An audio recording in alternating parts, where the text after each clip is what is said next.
இன்றைக்கி பார்த்திங்கன்னா நம்ம வந்து ஜேர்னலிங்க்கு ஃப்ளாஷ் கார்ட்ஸ் தான் பண்ண போகிறோம். அதாவது இந்த நேம் டேட்டெல்லாம் ஒரு டீட்டெயில்ஸ் எல்லாம் ஃபில் பண்ணுறதுக்கு தான் வந்து நான் இது பண்ணியிருக்கேன். ஸோ அதுக்கு பார்த்திங்கன்னா இந்த மாதிரி A4 ஷீட் சைஸில் எடுத்துகிட்டு ஸோ அதை பார்த்திங்கன்னா இந்த மாதிரி அதில் லைன்ஸ் எல்லாம் ட்ரா பண்ணிக்கிறேன்.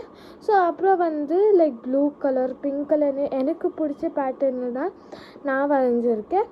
உங்களுக்கு பிடிச்ச பேட்டர்னு நீங்கள் வரையலாம். இல்லைன்னா என்ன காப்பி பண்ணி நீங்களும் வரைஞ்சிக்கலாம். இதே மாதிரி பிங்க் கலரில், லாவெண்டர் கலரில், அப்புறம் light blue colour, pastel blue கலரில் பார்த்திங்கன்னா ஹார்ட்ஸ் எல்லாம் பண்ணேன்.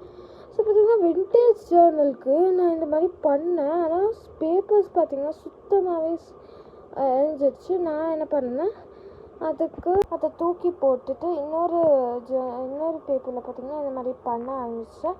ப்ரௌன் கலரில் இந்த மாதிரி பார்டர் போட்டுட்டு கேண்டில் எல்லாம் அழிஞ்சு போயிடுச்சு. அதனால திரும்பியும் லைக் ஆன் பண்ணிவிட்டு நெக்ஸ்ட்டு பார்த்திங்கன்னா நான் வந்து ஸ்மைலி டிசைனில் தான் பண்ணியிருக்கேன். ஸோ இதெல்லாம் இப்போ எடுத்துகிட்டு இப்போது என்ன பண்ணேன்னா ஹாப்பி டே, சேட் டே, அப்புறம் நார்மல் டேன்னு எழுதிட்டு ப்ரெஷ் பண்ணி வச்சு பார்த்திங்கன்னா இந்த மாதிரி கலர் பண்ணிக்கிறேன். ஸோ நான் இந்த மாதிரி தான் பண்ணியிருக்கேன். உங்களுக்கு என்னென்ன டீட்டெயில்ஸ் வேணுமோ நீங்கள் ஆட் பண்ணிக்கலாம். ஸோ இதே மாதிரி பார்த்திங்கன்னா எல்லாத்தையும் இந்த மாதிரி எழுதிக்கிறேன்.